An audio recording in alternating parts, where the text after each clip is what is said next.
অনেক দিন পর গ্রামের বাড়িতে যাচ্ছে রিক। তার গ্রামের বাড়ি চট্টগ্রামে। সে ঢাকার এক প্রাইভেট কোম্পানিতে হিসাবরক্ষক হিসেবে নিয়োজিত রয়েছে।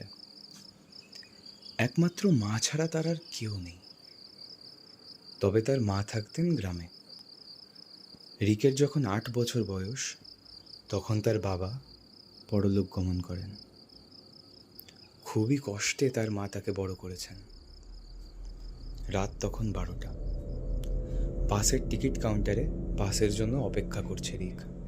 এখনও বাস স্টপেজে প্রবেশ করিনি, আর টিকিট কাউন্টারটাও কি ফাঁকা ফাঁকা। আর এই কানা রাত্রে আমি ছাড়া কেই বা থাকবে? এখনো বাস কাউন্টারে প্রবেশ করেনি। টিকিট কাউন্টারে তেমন লোকজনও নেই।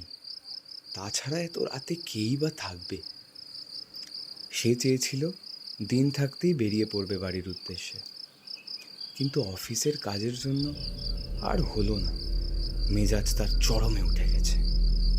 মনে মনে নিজেকে অনেক বকাঝকা করছে। আমিও তো চেয়েছিলাম একটু তাড়াতাড়ি বাড়ির উদ্দেশ্যে রওনা দিতে, কিন্তু অফিসের কাজের জন্য হলোই না। উফ, নিজের উপরে যে কী রাগ হচ্ছে। এইসব ভাবতে ভাবতে তার বাস চলে এলো। কাউন্টারের লোকটা রিককে বাস দেখিয়ে দিল। এই যে দাদা, শুনছেন? আপনার বাস আসছে সামনে। রিক বাসের সামনে যেতে একটু দাঁড়িয়ে পড়ল।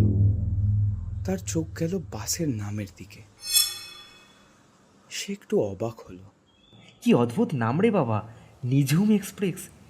কোথায় যেন দেখেছি বাসটাকে এর আগে, খুব পরিচিত বলে মনে হচ্ছে। কোথায় দেখেছি না, ঠিক ঠাউর করতে পারছি না। যাই হোক, সেসব কথা না ভেবে সোজা বাসের সিঁড়ি ধরে ভেতরের দিকে ওঠা শুরু করলাম। উঠতেই দেখতে পেলাম ভিতরটা খুবই অন্ধকার। কয়েকজন সহযাত্রীদের ছায়া ছাড়া আর কিছুই দেখতে পেলাম না ঠিক। ভেতরে ঢুকতেই হঠাৎ খেয়াল পড়ল সবাই আমার দিকে ফ্যাল ফ্যাল করে তাকিয়ে রয়েছে। অগত্যা নিজের সিটের দিকেই এগিয়ে গেলাম। কাছে যেতেই আমি তো পুরো অবাক। এ কি, সিটটাকে মনে হচ্ছে কেউ ইচ্ছে করে ভিজিয়ে দিয়ে গেছে।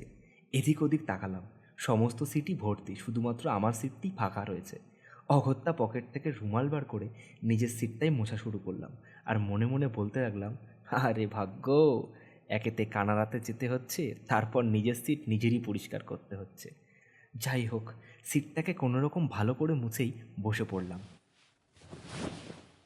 তারপর আবারও চোখ গেল সবার দিকে। সবাই ফ্যাল করে আমার দিকে এখনও তাকিয়ে রয়েছে। অগত্যা নিজের চোখটাকে বন্ধ করেই একটু বিশ্রাম নেওয়ার চেষ্টা করলাম। এসবের মাঝে বাসও ছেড়ে দিল তার গন্তব্যের দিকে।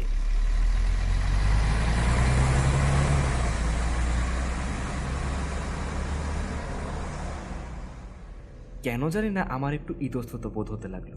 আবার মনে মনেও ভাবলাম, দেখছে দেখুক না, বারণ তো আর করতে পারবো না। আমি বরঞ্চ একটু চোখ বন্ধ করে ঘুমিয়ে নিই। উফ, প্রচণ্ড ক্লান্তি লাগছে আমার।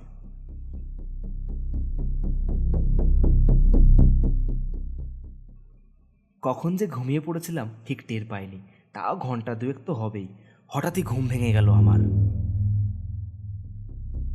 কিন্তু এ কি, আমার সারা গায়ে এমন জলে ভিজলো কি করে? আমি তো শুকনো অবস্থাতেই বাসে উঠেছিলাম। কে ভিজালো আমায়? যেন মনে হচ্ছে আমি সবেমাত্র জল থেকে উঠলাম। কি হচ্ছে, আমার মাথায় কিছুই ঢুকছে না। আরও বেশি আটকে উঠলাম যখন দেখলাম আমার সহযাত্রীদেরও একই অবস্থা। তারাও যেন সবেমাত্র জল থেকে উঠে এসছে, সবাই চাপচুপ ভেজা। এ কি হচ্ছে আজকে আমার সাথে? কেন জানি না মনে হচ্ছে এ বাস স্বাভাবিক নয়। কিছু একটা অদ্ভুত ব্যাপার তো আছেই। কেমন একটা অস্বস্তিকর পরিবেশ, আর নেওয়া যাচ্ছে না ঠিক। তারপর কখন জানি না আবারও ঘুমিয়ে পড়েছিলাম। এবার ঘুম ভাঙতে যেটা চোখে দেখলাম, এটার জন্য আমি মোটেও প্রস্তুত ছিলাম না। আমি আঁতকে উঠলাম। আমার সহযাত্রীদের দিকে তাকিয়ে দেখি তারা জলের ঢেউয়ে গা এলিয়ে দিচ্ছে। তাদের গা থেকে মাংস খুলে খুলে পড়ছে। এসব এসব আমি কি দেখছি? আমি আঁতকে উঠলাম। এসব দেখার জন্য আমি মোটেও প্রস্তুত ছিলাম না। আমি কি দেখছি? মাথার মধ্যে তীব্র যন্ত্রণা অনুভব করলাম। এসব এসব কি হচ্ছে আমার সাথে? ওরা ওরা তো আমার দিকে তাকিয়ে রয়েছে। ভয়ে আমার গলা থেকে আর একটু শব্দ বেরোচ্ছে না। ওরা ওরা ওভাবে কেন তাকিয়ে রয়েছে আমার দিকে? ভয়ে আমার গলা থেকে আর আওয়াজ বেরোচ্ছে না। আর আর এ কি, আমি একটু নড়াচড়াও করতে পারছি না। কেন জানি না মনে হচ্ছে কেউ যেন আমাকে বশ করে রেখেছে। হঠাৎ একটা চিন্তা আমার মাথায় এসে গেল, আর এটা ভেবে আমি আরও চমকে উঠলাম। প্রথমে যে বাসটাকে দেখে আমার চেনা চেনা মনে হচ্ছিল, এই বাসটার কথা আমি এর আগেও দেখেছিলাম। হ্যাঁ হ্যাঁ, এই তো এই তো মনে করতে পারছি। হ্যাঁ হ্যাঁ, ঠিক মনে করতে পারছি। এই দুদিন আগে আমি খবর কাগজে পড়েছিলাম এই নিঝুম এক্সপ্রেস 35 জন যাত্রী নিয়ে ঠিক কোনো একটা জায়গায় যাচ্ছিল, আর সেখানে যেতে গিয়ে কোনো একটা দুর্ঘটনায় নদীতে পড়ে যায়। হ্যাঁ হ্যাঁ, ঠিক মনে করতে পারছি আমি। না না, এটা কি করে সম্ভব? এটা সম্ভব না। কিন্তু কিন্তু চোখের সামনে যেটা দেখছি সেটাকেই বা কীভাবে অবিশ্বাস করি? এটা হতে পারে না। কিন্তু কিন্তু চোখের যে সামনে যা দেখছি এটা অসম্ভব হয় কি করে? না না, উফ, আমার মাথাটা যন্ত্রণায় ছিঁড়ে যাচ্ছে। কিসব ভুলভাল চিন্তা ভাবনা আসছে আমার। আহ, আহ। এরপর আমার আর তেমন কিছু মনে নেই। আর যখন আমার জ্ঞান ফিরল তখন আমি বাস স্ট্যান্ডে। কয়েকটা প্রশ্ন আমার মাথায় তীব্র আঘাত করছে। কাল রাতে যা ঘটলো সেগুলো কি সত্যি, নাকি আমি নিছক স্বপ্ন দেখছিলাম? আর আমি বাস থেকেই বা নামলাম কখন? আর আমি সারা রাত কি বাস স্ট্যান্ডেই পড়েছিলাম? জানি না, জানি না এসব আমার সাথে কি হচ্ছে। এই কয়েকটা প্রশ্নের উত্তর আমি এখনও খুঁজে পাইনি। খেয়াল পড়তেই লক্ষ্য করলাম আশেপাশে কয়েকজন ভিড় জমিয়ে দাঁড়িয়ে রয়েছে। মা, এনারা কি আমাকেই দেখছে? আমাকে হয়তো এই অবস্থায় দেখে তারা মনে মনে হাসছে। যাই হোক, তারপর থেকে ভয় আর কোনোদিন বাড়ি যাওয়ার জন্য রাতের দিকে বের হয়নি।